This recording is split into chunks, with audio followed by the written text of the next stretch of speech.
headphones, so this could be a little strange. If you can't hear me, just give a shout out. I'm so glad to be here, and I want to actually turn around and say thank you so much to Penny Lutz. Could we give her a round of applause?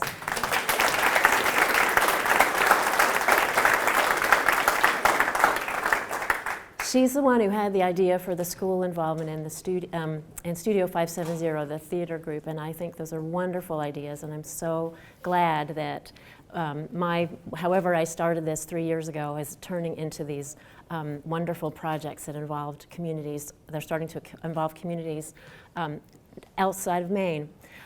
So I thought I'd start with talking a little bit, as the first question one of the questions people ask me is, why did I do this? Where did the idea come from? And you might think that I read the book when I was a kid, but I did not.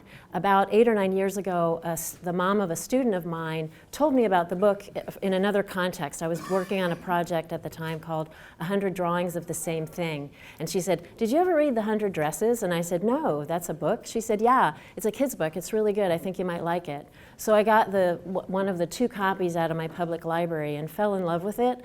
I liked that it was about art and how art can help you if you're having a hard time in your life, which is, I think, how Wanda dealt with what was happening to her. She made these beautiful drawings of dresses. And also, it also made me think of just issues of how we model, as adults, how we model good behavior for the children who we're handing the world over to after a while, and how we could all be doing a better job of that.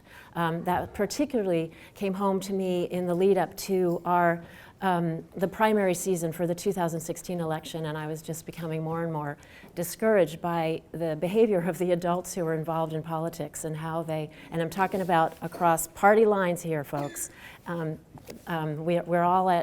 We all could do better with modeling behavior for our children. And so that was sort of the impetus for deciding to do the project. And I considered coming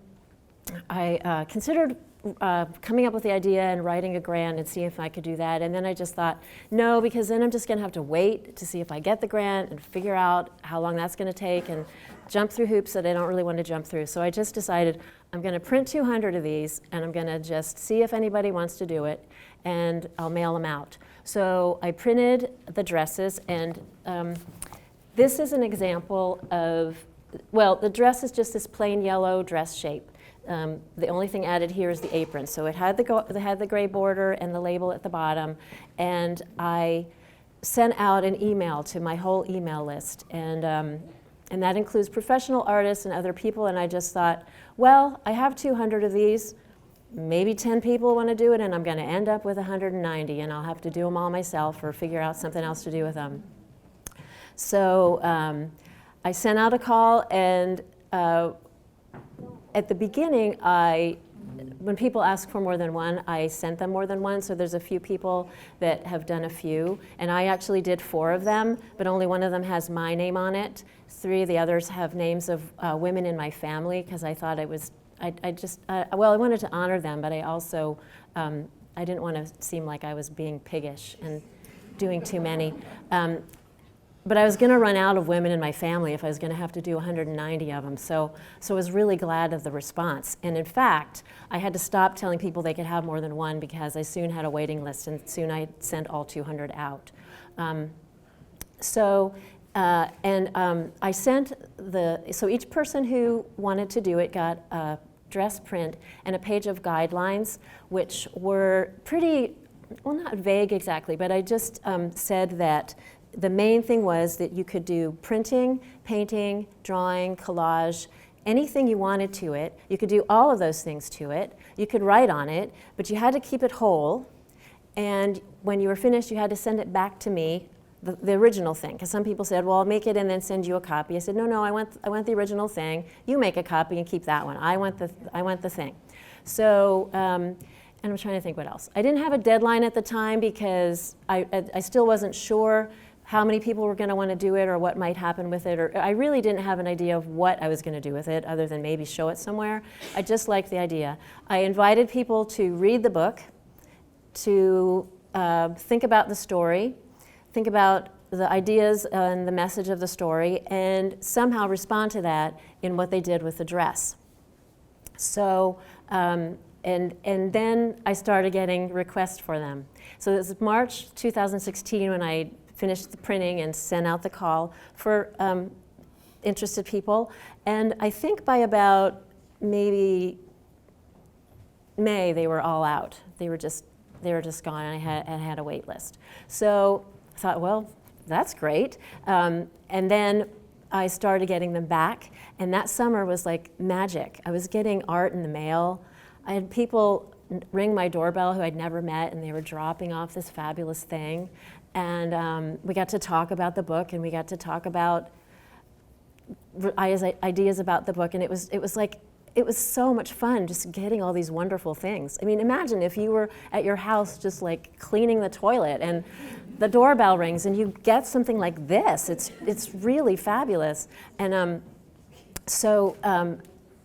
it just was a really wonderful summer. And then the first exhibition was that fall at the Waynfleet School, which is a private school in Portland. And I think I had 149 of them at the time. I can't remember exactly. But that exhibition was wonderful because all of the art teachers in the school used and it's a K through 12 school, they all used the book as part of their curriculum that fall. So the exhibition opened with all of these first, but by about, and it was a nice long exhibition, it was September through December. By about the middle of October, almost all the students in the school also had a piece in the show. So like the lower school, which is K through 2, there was a binder of their dresses. They'd collaged and did sequins and buttons and really sweet things on their dresses. And the middle school kids did prints, black and white prints. And so you'd just go every few weeks, and there'd be this like more art in the exhibition, and this really great things that the students were engaging with the story and thinking about the ideas of it and talking about things that are important. So that's the beginning of the project. At this point, I'm just going to see if anybody has any questions, because I can talk for a really long time, and it might not be about what you want to hear about. So if you have a question right now about anything I've said now or anything. Yes, no? All right, I'll just start talking. Okay, so I'm starting here because what I want to do is just tell you a little bit about, I'm not really assigning themes to things, but there are, I'd say, maybe 4 or 5 different approaches that people took to this. Oh, first I wanted to say that there's a lot of the dresses in my collection, this size, are professional artists. I don't know how many, but there's also art by, like, the daughter of an artist. Like this one, this is Quinn, and her mom did one that's over on that wall, and she was 9 at the time. So she was the youngest, and then the oldest was some age, I don't know. And but there were some family groups, and in fact, my aunt did one of them. This one right here, and she's here somewhere. There she is. I lost that train of thought. Okay, so approaches to it, and the first one I got back, this was remarkable. The first one that came to me in the mail was this one by my friend Stephanie. She's a bookbinder. She lives in Vermont. And this is a cut paper piece that she meticulously, that's kind of should be her middle name, cut out some phrases from the story in paper and attached that to the print. And that's number 1, because that's the first one I got back. So they're numbered in the order I received them. And that's Stephanie. And that one is one of the ones that refers a lot to, or really specifically to the story in the book, along with, let's see if I can find another. Well, my friend Karen's, I hope you'll read her statement about it, but she grew up in a fairly poor family, and her mom bought her clothes at a little grocery store in the neighborhood, and she wore just very plain, simple clothes. So when she made her dress, she made a dress that is for her 10-year-old self, a very fancy dress that she might have really liked to have, but her family couldn't afford. And Wanda in the story is from a very poor family, and she actually wears the same dress every day. And it's one of the things that the kids tease her about. My friend Holly's is here, and she's from her family has Armenian descent. It is from Armenia originally, so this is some of her family members, and she incorporated those in her design. Some family groups. My friend Kira, who is a quilter, used some pinked off ends from quilting projects, and her son made the pin one here. He's a professional artist and was actually my student when he was 5. He's 26 now. Let's see. And that's right. He was at school in the Netherlands when he made that, and a cousin brought it to somewhere in the South, and then that cousin or an aunt took it to Chicago, and it finally made it to Portland, and it's still mostly together. And then it got shipped here, so that's pretty good. Cynthia Collins, I hope you took the time to read that one. I can't read it to you because it always makes me cry. After 3 years, I still can't read it without crying. She actually, if you read this here, she wrote for permission to use the lyrics from This Land Is Your Land, and the royalty fee was $5,000. They said, sure, that'll be $5,000. So she wrote this instead. Who needs Woody Guthrie when you can write that? Anyway, they are the women who came to America. They are the women, I can't do it, sorry, can't do it. Hope you'll read it. Anyway, so that's another one that specifically talks about some of the immigrant experience in our country. It's kind of been our history that from the time white people arrived here, that we all came from somewhere else. And each group that came doesn't really like the next group that comes. And it's just kind of been how things have gone. And it's still happening. And I think we can do better. And that was another reason why I liked the idea of the book. Reminding us that originally we all came from somewhere else anyhow, so let's try to figure that out a little bit better. One of the other things that people did was just sort of had fun with the dress. Maybe the issues of the story aren't really in there. They just wanted to make a really fun dress, like Mary's, the fringy dress. But I did want to tell a story about this one. Mrs. America. This was by, I didn't know him, I don't know him. He was a student, a friend of mine who was teaching a printmaking class in Southern Maine, said, could I offer this project to my students? They were college students, and they were taking printmaking with her. I'll see if they want to do it, and I'll give them extra credit. And I said, sure. So there were maybe, 8 or 10 of them. And all but one of the students were young women. And so this one young man in the class, Jimmy, wanted to do it. And he got teased a little bit. So isn't that ironic? For being the only young man that kind of wanted to do this dress project. And he was sort of like, well, stop it, I'm going to do this. Which I thought was just perfect, considering what the story's about. So that's Jimmy's Mrs. America. Let's see.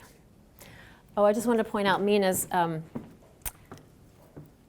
rainbow-caped superhero woman over here.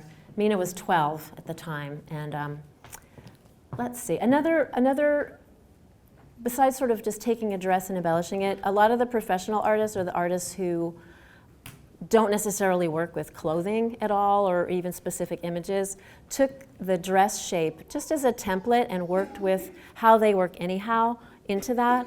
Let me just sit this down.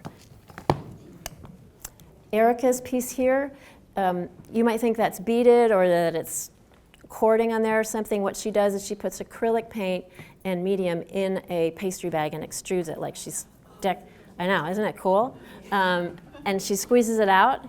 That thing took like a year and a half to dry. I'm not kidding. She sent it to me because she wanted it to be in an exhibition, and it was still a little bit damp. And I thought, oh boy.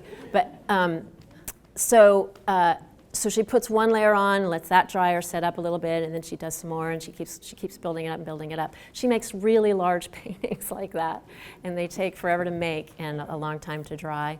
My friend Bryant, who lives in North Carolina, she does a lot of installation pieces, like large scale. She'd fill a room, and she takes things that we discard, like bottle caps, and she makes these beautiful mandalas on the floor made out of all this recycled material. So taking things and reusing is her work and what she likes to do. And so she took these discarded plastic pieces to use as a pattern to make part of this dress.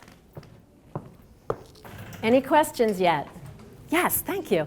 Did you ask people for a narrative? Was that part of your guidelines, or did people just want to share something? Thank you. The question was, did I ask for people to give me a statement or a narrative, or did they just share it? These were people, I didn't ask for that. I said, if you want to tell me about it, you can. So the ones that are included here are all the ones that people had to say. And some of them are lovely. It's really nice to know. There's a few who actually grew up in families that came from Eastern Europe or somewhere and talked about a little bit about that and trying to fit in and so forth. So I'll just, what was I going to talk about? Oh, I'm just going to finish up with, I think, one over here. Well, Lecious is one like that.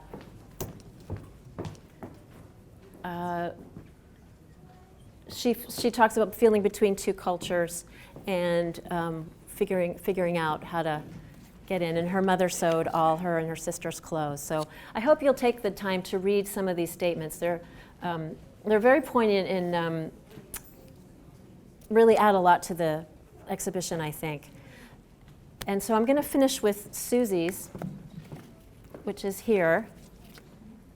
And she didn't, all she said was, I made 100 dresses. So hers is one of the ones that's most related to the story in that she took some of the, Louis Slobodkin, who was the illustrator in the book, she took some of his illustrations from the book, which are in the background here, but then she drew 100 dresses inside the big dress. You can count them, I'm pretty sure they're all there. And then I'll just point out, so this one was my first one, and that one has my name on it, and that's where the sort of signature of the show came from. We are all in this together.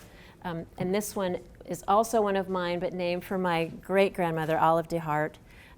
Her actual name, she had Collie at the end, but I didn't want to have Collie on everything, so I left that part off.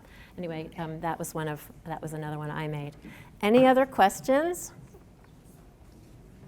Yes? Oh. That's another one I can't read. Yeah, I know. But this is my friend Carol Ann Fair, who both of her parents survived. One was in Auschwitz and one was in Bergen-Belsen. And they had been, her father was a tailor and her mother was a dressmaker. And they moved to Boston. And you're going to have to read it. I can't really talk about it much more than that. But it's a really amazing story.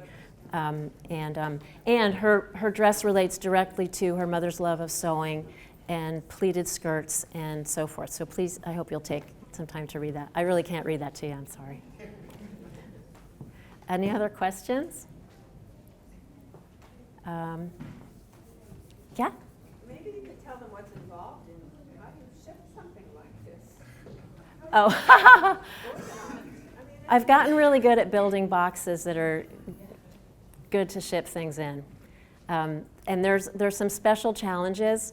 The one over there that's made of all the dress pattern pieces, which I'll actually say is my partner David, who's there, he has one in it. And that's his son and his son's wife, our son and daughter-in-law. And they made that, and there's 100 of those strung on that wire frame. And that one was a challenge to pack up and get here in one piece. So I just I like working in paper in 3D, so a box is a 3D piece of paper, and I just figure out how to put them in there.